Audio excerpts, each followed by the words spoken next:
vamos a ver cómo es que podemos calcular o cómo es que podemos determinar la ecuación de la constante de equilibrio químico en función de la presión o Kp. Entonces, estos ejercicios dicen lo siguiente: determina la ecuación de Kp para las siguientes reacciones. Tenemos tres diferentes reacciones y entonces aquí lo que vamos a revisar primeramente en cada una de ellas es que exista el balanceo de las ecuaciones.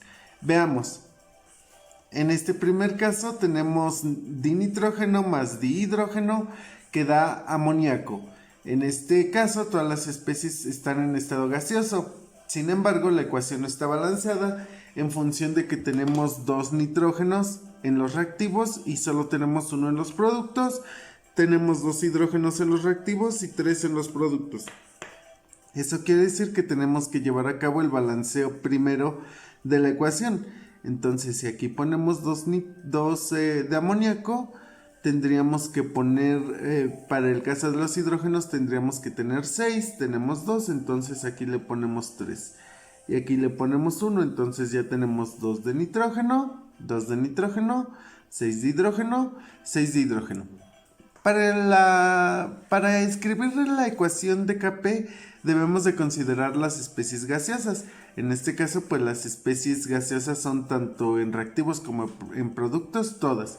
Entonces ya solo lo que quedaría es que la Kp para esta reacción sería igual a la presión parcial del amoníaco al cuadrado dividido por la presión parcial del dinitrógeno a la 1 por la presión parcial del hidrógeno al cubo.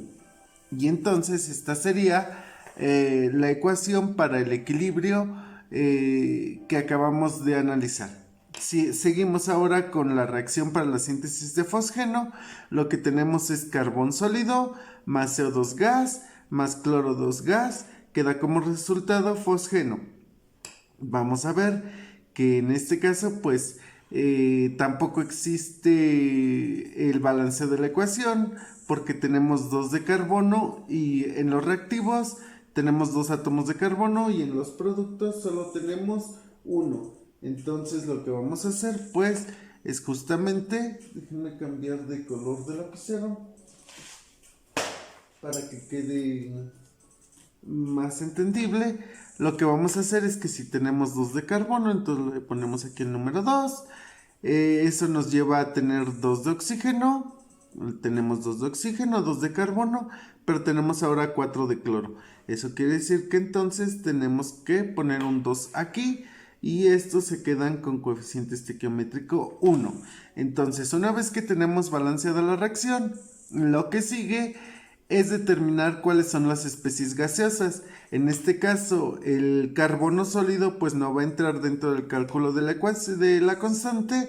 El caso de CO2 y de dicloro pues sí van a entrar porque son especies gaseosas y el fosgeno también es una especie gaseosa.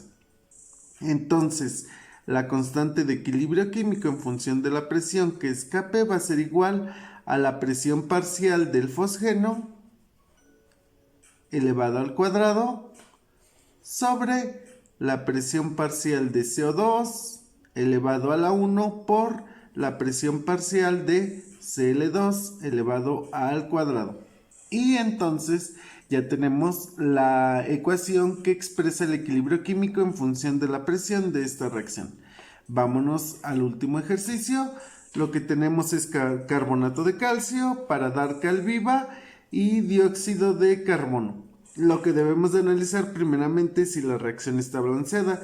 Tenemos un calcio en los reactivos, un calcio en los productos, un carbono en los reactivos, un carbono en los productos, 3 oxígenos en los reactivos y 3 oxígenos en los productos, lo cual significa que la reacción está completamente balanceada. Y entonces para el cálculo de Kp vamos a omitir todas aquellas especies que no sean gases. En este caso el carbonato de calcio no va a entrar dentro del cálculo de Kp y el óxido de calcio tampoco va a entrar en el cálculo de Kp. Entonces solo quedaría que la Kp va a depender de la presión parcial o la presión del CO2 elevado a la 1. Y esta sería entonces la ecuación que representa el equilibrio de la reacción anterior. Entonces, como ven, dentro del proceso para elaborar la ecuación del equilibrio químico en función de la presión, primero tenemos que balancear la ecuación. Debe de estar perfectamente balanceada. Después determinar cuál de ellas o cuáles especies existen en el sistema en estado gaseoso, y entonces son aquellas las únicas que van a formar parte de la ecuación. Y es así como se determina cuál es la ecuación de Kp para cada una de las reacciones dadas en los problemas.